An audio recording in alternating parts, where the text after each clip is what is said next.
Portions of the pensions will go belly up. Portions of the 401ks will go belly up. You've got so many pressures that are out there. Consumer purchasing power is slowing. Home loans are defaulting. Student loans are defaulting. These are all pressures. All of those things that I just mentioned are actually connected as well into pensions because they become derivatives. They wind this stuff up into packages and sell this garbage off, and it's cratering.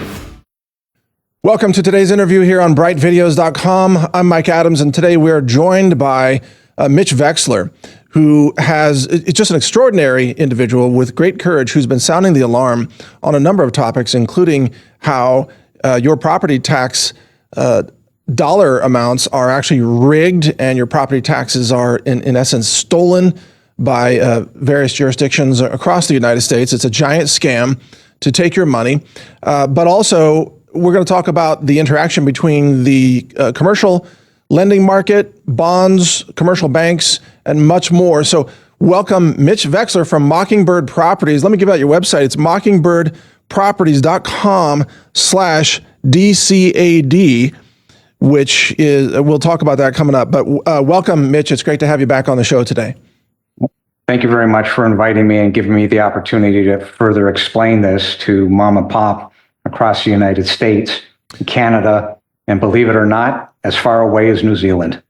Well, give us the big picture perspective of how deep is the trouble that's brewing right now for our financial world? The property tax situation, be it the overvaluation and the overtaxation created at the central appraisal districts on behalf of the school districts, we've tabulated it out at roughly 5.1 trillion. The problem is that's not the real number.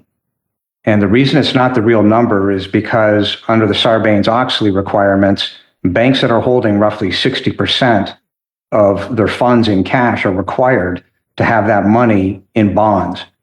Part of that bonds are municipal bonds, but it gets much worse when you understand what that means. So 60 million Americans actively participate in 401ks. Roughly 21 million Americans are covered by state and local government pensions. So you've got 401ks and pensions that are holding these school district bonds. And roughly 1/3 of the adults receive income from various pension plans. But these pension plans are not going to perform because the bonds under the hood are not going to perform. So if you realize the expenses that the median household income has and that the money does not exist today or tomorrow morning to cover off the interest on those school district bonds, never mind paying them down, then you must ask, okay, if the median household income doesn't exist, exactly what is the value of the bonds required to pay them down? And the answer would be somewhere between 13 and 30 cents on the dollar. Whoa. Meaning at a minimum, you're looking at a 70% haircut if one was to keep those bonds in force. The position that I'm taking is the bonds aren't worth toilet paper, and the entire system needs to collapse because the school districts have created a fraud on such a biblical proportion that it simply cannot be paid off. See, you have fraud on one hand, then you have interest to cover the fraud. The median household income does not exist to cover the interest, to pay down the interest, never mind pay down the fraud. You've got compound cumulative interest on top of compound cumulative fraud. And to that point, go ahead. Well, I'm sorry, but the practical upshot of this is, according to what you're saying, that many retirees who are relying on pension payouts in order to meet their basic costs of living, which are also rising because of inflationary pressures, those people are going to be destitute because at some point they're going to be cut off or offered a settlement, as you said, what was it, 13 to 30 cents on the dollar? Or will these pension funds just go belly up and disappear? Portions of the pensions will go belly up. Portions of the 401ks will go belly up. If they say, well, it's part of a portfolio, so that portion of the portfolio decreases, that statement would be true. However, there are other pressures, such as car loans, that are now defaulting. You've got so many pressures that are out there. Consumer purchasing power is slowing. Home loans are defaulting. Student loans are defaulting. These are all pressures. All of those things that I just mentioned are actually connected as well into pensions because they become derivatives. They wind this stuff up into packages and sell this garbage off, and it's cratering. So isn't it interesting that just yesterday, BlackRock, of all things, came out and said, yeah, we're not going to allow cash redemptions. I saw that, yeah. Yeah, that's following Blackstone a week ago. We're not going to allow cash redemptions. And so if you can't redeem your shares in those funds, then so now, I mean, basically we have a liquidity crisis that's beginning. It's accelerating. Or how would you describe it? It's 100% liquidity crisis, except this is going to be so much worse than 2008 because the rule of 72, and we've tracked this at least back to the year 2000. That's when I believe the interest jumped the principal. And under the rule of 72, that interest has been compounding to the tune of every 7 to 10 years, double up. The problem is that's just on its original weight. They've continued to add bonds to this problem nonstop. Salina, Texas just raised $2.5 billion in bonds, the equivalent of $257,000 per house. This money doesn't exist to pay this off. This is sheer insanity. So part of the suit, go ahead. No, I'm sorry. Go ahead and complete that thought. As part of the suit, what I've been pounding the table on is that you, the state, and the attorney general, even though the attorney general is complicit in aiding and abetting because he didn't do what was required under the Texas Education Agency as the sole signator to ensure that there was money available to pay for these bonds. Nonetheless, a criminal complaint was filed. As a result of that criminal complaint being filed, he opened up a 1,000 district investigation here in Texas on December 7th to determine the level of the overvaluation. Well, with all that said, that proves that even the attorney general is in a box. That proves why we are at the Supreme Court right now. The median household income, I don't care how anybody tries to slice this, across the United States, does not exist to pay for these debts, period, end of paragraph. Let me share something that happened to me locally here in Texas with the taxing authorities. We got a tax bill on a piece of property that the tax bill was something like $87,000. And so, whoa, that's crazy. So we went to protest it at the tax office, and they immediately said, oh, yeah, that's a decimal point error on our part. The taxes should actually be $8,700. So we'll correct that for you. Now, I'm wondering, how often do these taxing authorities just add another zero to everything and send them all out and hope that companies or people pay these insane numbers? I mean, is that part of what you're seeing? I know that's like very simple, basic level fraud, right? But I experienced that myself. I saw it with my own eyes, and I noticed the decimal point never moves the other way. That you never get a bill for $870. You know what I mean? This problem is so off the charts. It is not an exaggeration to state that these CADs that meet with the central appraisal districts to examine a predetermined budget, the only reason they're meeting to determine the predetermined budget is because they're cooking the books. Yeah. None of this is real. These people are literally not doing anything that adheres to law. We've tracked all this all the way through. And it's so bad. There was a document, and I got my hands on this about 90 days ago, from the California Policy Center, examining in 2015, after a 14-year study, they called the bonds then toxic. Well, what was so interesting about that document is inside that document, they talked about election fraud with regard to raising the bonds. So it's not just the face value when the CADs are saying, well, we're going to manipulate this, which, by the way, we have on tape from Don Spencer stating we took 60,000 properties outside of the database, manipulated it in Excel, and put it back. Well, where I'm going with this, the California Policy Center found that problem. DCAD, we have that problem on audio. We have depositions from DCAD. Don Spencer falsified the tax rolls. We have that. That's been filed with the state comptroller and the attorney general. All of this, by the way, has been filed with the DOJ, the SEC, and the FBI. But isn't it interesting that in 2015, the California Policy Center outlined these exact same that were happening then? Well, lo and behold, a week ago, on a report that I've been waiting several months to get my hands on from Johnson Central Appraisal District, was what I would call an audit light. And it wasn't a real financial audit, it was an audit of the problems. Well, on page 4 of that document, verbatim was the exact same thing that A, we discovered at Denton Central Appraisal District, B, what the California Policy Center themselves had outlined in a 356-page document. We have the irrefutable proof of the pattern and practice to defraud, not just in Texas, not just in the United States, but in other countries that claim to be using uniform standards of professional appraisal practice. The truth of the matter is they're not. When they have this word workarounds, well, we have a workaround for this.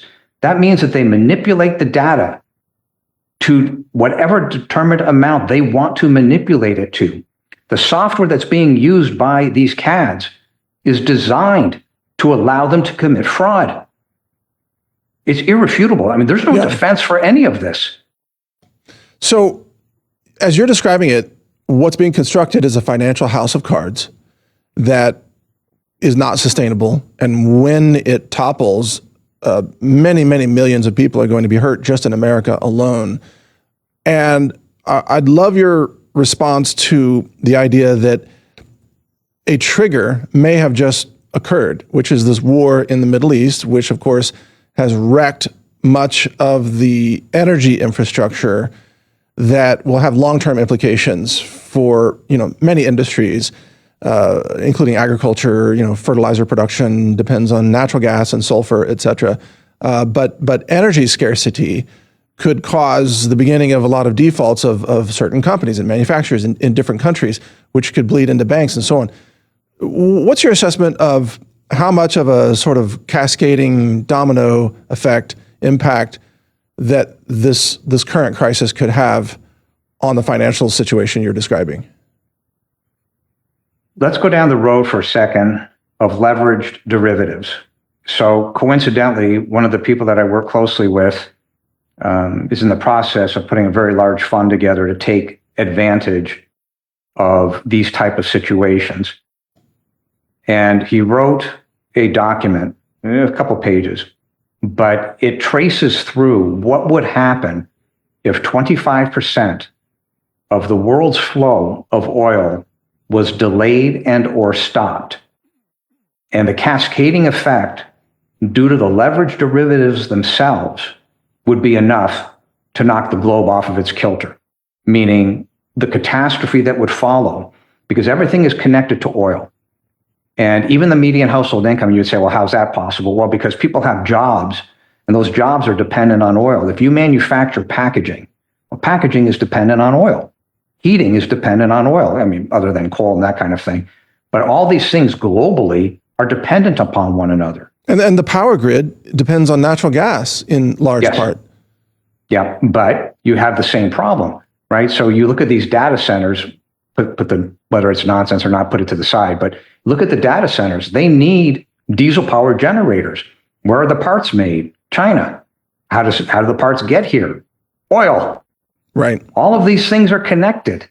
So when you start to understand the waterfall effect, now BlackRock is using it as an excuse saying, well, okay, this is what happened, so we're not going to allow redemptions, but they never explained it. They just simply said, we're not going to allow redemptions. Well, when you understand the math under the hood, it's what I call cap rate compression. So if you look at real estate, multifamily as an example, right now today there are people, developers, that are using other people's money to go and build multifamily on a 5 cap. That's a 5% rate of return all cash.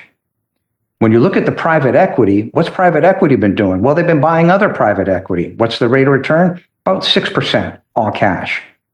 The cap rate compression globally is so great now that everybody's chasing yield, because no matter how you look at it, the deficit that the Federal Reserve has created at roughly 1.8 trillion in 2025, well, that requires money to be printed to pay for that deficit.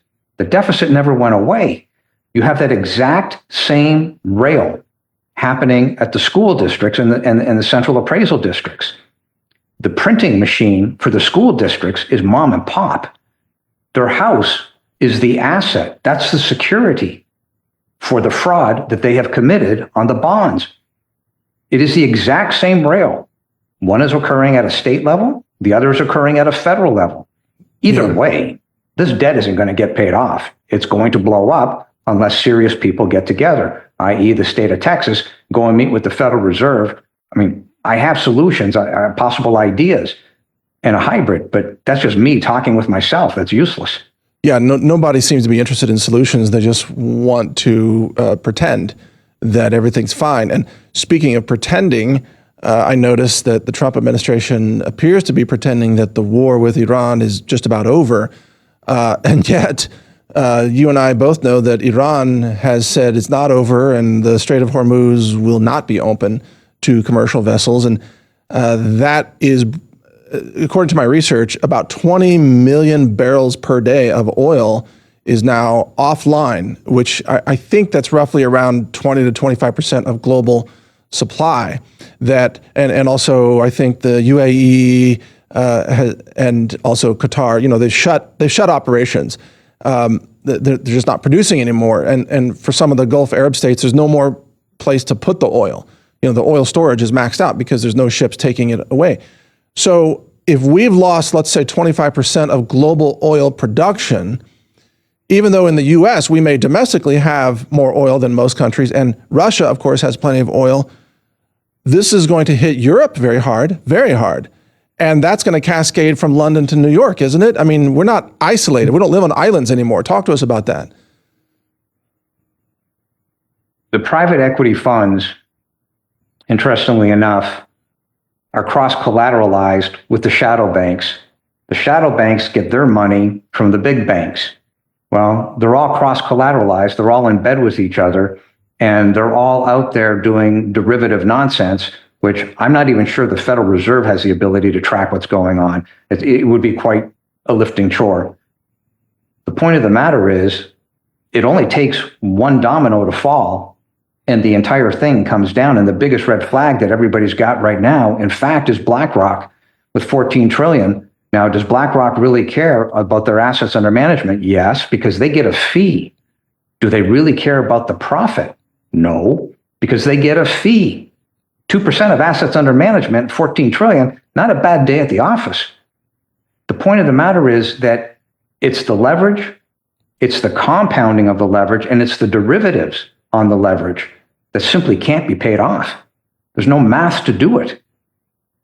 And that's why when you look at BlackRock saying, yeah, we're not going to allow any redemptions, and then you look at the auto loans, be it the fraud on Tricolor, et cetera, but even Stellantis has what's called SFS, Stellantis Financial Services. And it exists to sell cars to subprime borrowers.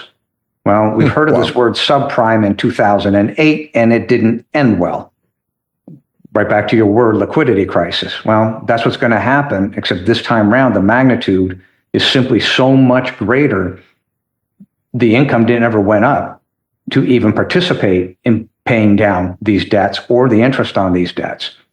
Well, I guess everything you say makes sense, but my question, I'd like to redirect it, is will this energy crisis, in your view, will this accelerate the unraveling of the derivatives market, or is that not really a factor that, and I guess the bigger question is, you know, how long can this go on in your view? Because many of us have thought that this system would not make it this far. And it's still limping along. What do you think? All of these elements that we're speaking of are interconnected. Nobody knows which one it will be that takes down the entire operation, but let's put that under the heading of crisis of confidence. The second the bond market and the participants in the bond market believe they're not going to get their money back or a portion, be it the interest, back, that's when this crisis of confidence kicks in. Now, you can say that it's due to oil. You can say that it's due to stretch margins. You can say all sorts of things. But the truth of the matter is it's already started, because BlackRock, that's the kiss of death. Well, we're not going to allow participants to take their money back. And it comes down to what is it that you think you own in your bank account? What is it that you think you own when you're holding a hard wallet in crypto? None of these things are real, right? The bank account, they now have a bail-in. If a bank goes down, a large bank, that bank has the right to seize your cash and hand you back a share in its bankrupt bank. Crypto is nothing more than a speculative instrument. It's not backed. And by the way, I'm perfectly fine with the math. The math is good when you look at these ledgers and how this works. I've studied it. It's not the math. It's the fact that the government now has their hands into things like Bitcoin, which was never the purpose of Bitcoin. Bitcoin was designed to be decentralized. The second a government has it, by definition, it's now centralized. Next issue is that the government has the right to seize any coin they want right now today without a warrant. What is it that you own? See, and that's the same problem when you look at exactly what happened the other day, coincidentally, when oil ran up. So Sunday night at the open, oil skyrockets 20%. Can you imagine the damage to those who were participating in the options that had no protection when the volatility and the gamma spike 3 standard deviations? Yeah. If you're on the wrong side of that, you're down 400 or 500%. So you may only have a small amount of options, but look at what you've got to pay to get out of the trade. Mm-hmm. That's the problems with the derivatives if you don't understand what you're doing. And all these things are tied. You had the exact same thing with JP Morgan on the silver a month ago. The story is that JP Morgan themselves was on the wrong side of the trade for 45 days. That begs the question, where the hell was their credit risk department? It's insane that they would let it run. But nonetheless, the price runs up. And then in order to balance the books, miraculously, the price drops down. 10 bars, 2 legs, sideways to down, except it all happened in one day. So when you begin to realize the extent that the money is manipulating the circumstances because of the leverage, it's the leverage and it's the creation of the interest. You add these two things together, you're going to end up in a crisis of confidence. So this crisis of confidence, and I think that's the appropriate term here, when people begin to really learn the lesson of counterparty risk, which I guess they're starting to learn with BlackRock right now, that you think you have an investment over here and yet you can't get it back out whenever you want to. There's counterparty risk in banks or in crypto that's held by the exchanges, for example, right? Or in bonds. Obviously, that's almost the definition of counterparty risk. But we live in a country where very few people even know what the rule of 72 is that you mentioned earlier. Almost nobody knows what that is. And I mean, people in finance, I suppose, do, but the average person has no clue, can't even divide, by 10% or whatever. They can't even do the math. So at what point, in your view, will people begin to realize that the counterparty risk is existential to their savings or their retirement funds?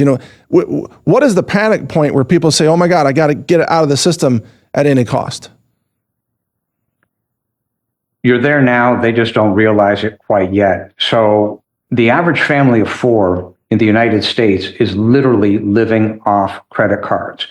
They are roughly $20,000 income minus expenses upside down. They can't afford the real estate taxes. So on average, the real estate taxes, whether you're a renter or a homeowner, average about $7,000. And everybody would think, to your point, well, that's only 2% of the value of my property or my apartment. No, that's not the way to look at it. That's 8.6% of your effective gross income. That's the problem. The money simply doesn't exist. So what do you end up with? Well, you end up with an increase.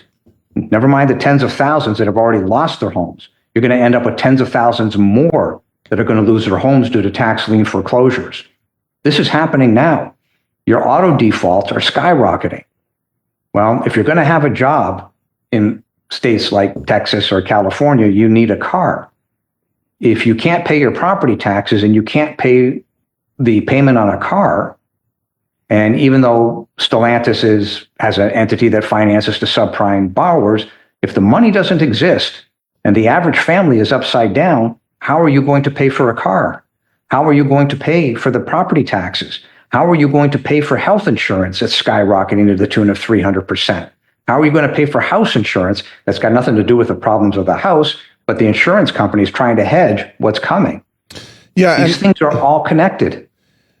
And also, I suppose, how are you going to pay for any of those things when your job has just been replaced by AI? And that's the topic I want to get in. Let's get in the weeds with you on that in part 2 of this interview. So stand by, Mitch. This is the wrap up of part 1. Let me give out your website again. It's mockingbirdproperties.com/DCAD. That's DCAD. You can get all the documents there. It's really a lot. You can see everything that's been filed. You can see the petitions. You can see the PDFs, and you can download many of the items right there. So check that out. And Mitch, please stand by. Folks, this continues in part 2, which will run one day after part 1 here. And you can find part 2 at brightvideos.com. So thank you for watching part 1. There's much more to come. We'll discuss the AI impact on jobs and the threat of implosion of the credit markets in part 2. Thanks for watching today. Take care.